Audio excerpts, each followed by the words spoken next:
Good morning dear students.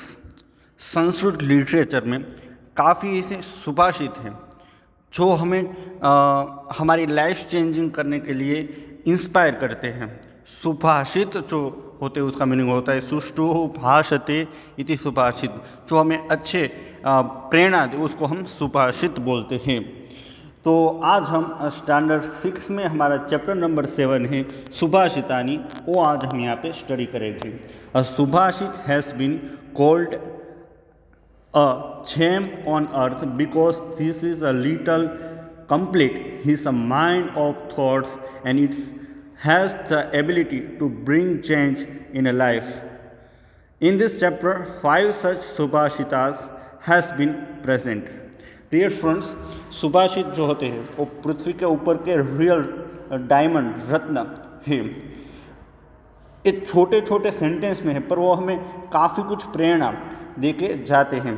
तो dear students, इस chapter में हम ऐसे ही 5 सुभाषित हैं वो आज हम यहाँ पे स्टडी करेंगे।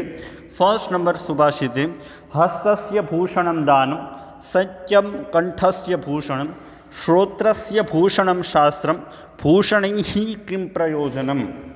इसका मीनिंग होता है हस्तस्य यानी कि ऑफ द हैंड, भूषणम ऑर्नामेंट, कंठस्य ऑफ नेक थॉट, सत्यम ट्रुथ, श्रोत्रस्य ऑफ द ईयर, शास्त्रस्य नॉलेज, अन्यैः भूषणैः ऑफ अदर ऑर्नामेंट्स, प्रयोजनम purpose needed. In this subhashita the real ornament of the hand, thought and ears have been discussed and all other ornaments are shown to be useless.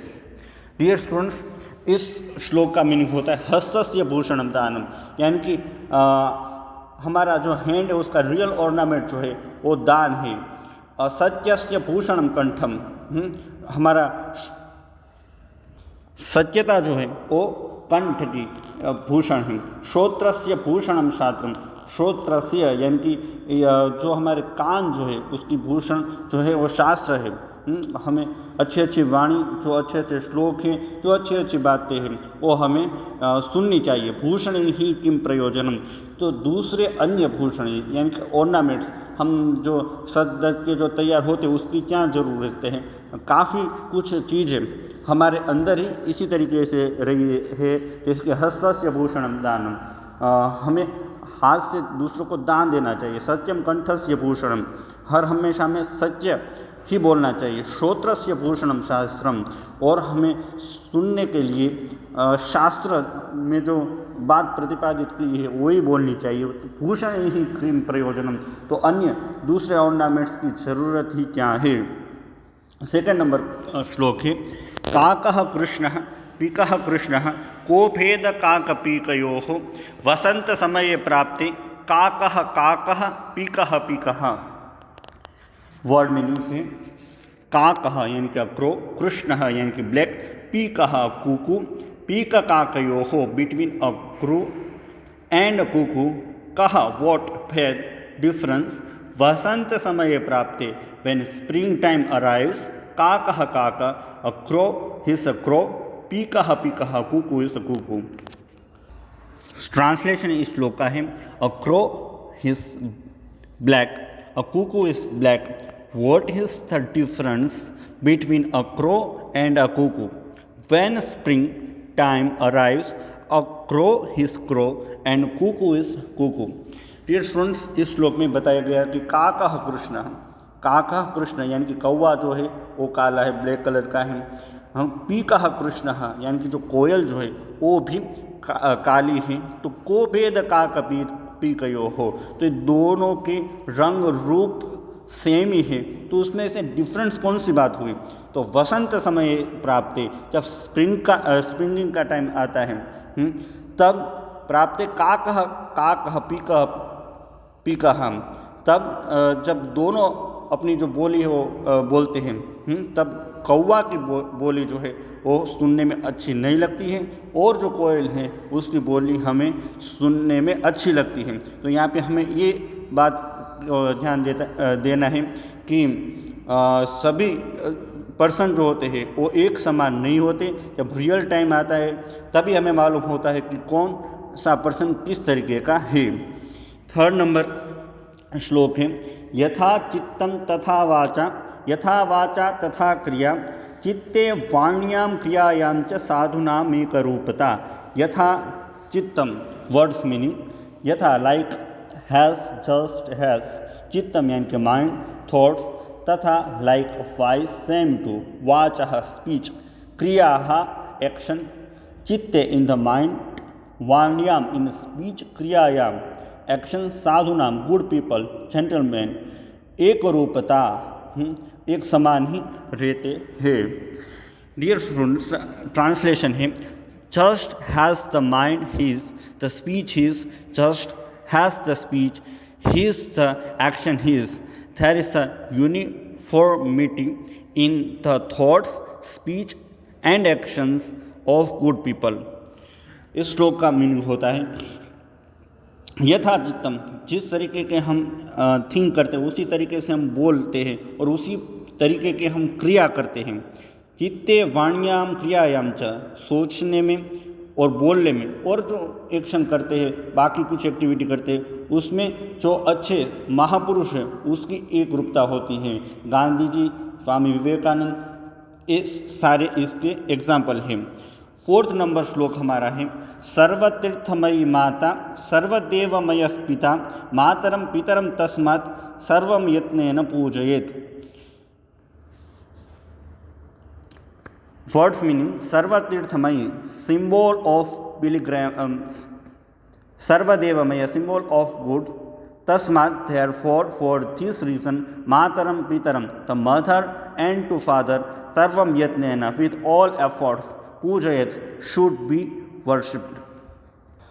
Translation इस श्लोक का है, mother is the symbol of all pilgrims, father is the symbol of all gods, therefore one must make all efforts to worship mother and father। यहाँ पे इस श्लोक को हमें अच्छी तरीके से समझना है डियर स्टूडेंट्स।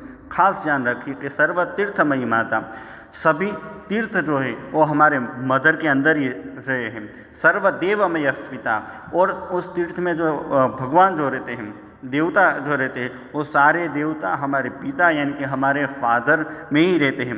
मातरम पितरम तस्मात्, मातरम यानी कि जो माता जो है उसको, मदर को, पितरम और हमारे जो फादर है उसको तस्मात्, तस्मात् यानी कि किस लिए, कि उसके अंदर ही सारे तीर्थ और सारे देव जो है वो बसे हुए हैं। तो तस्मात् सर्वम यत्नेन पूजयेत्, तो इसीलिए हमको प्रयत्न से उसकी पूजा करनी चाहिए और उसको हमें रिस्पेक्ट देनी चाहिए।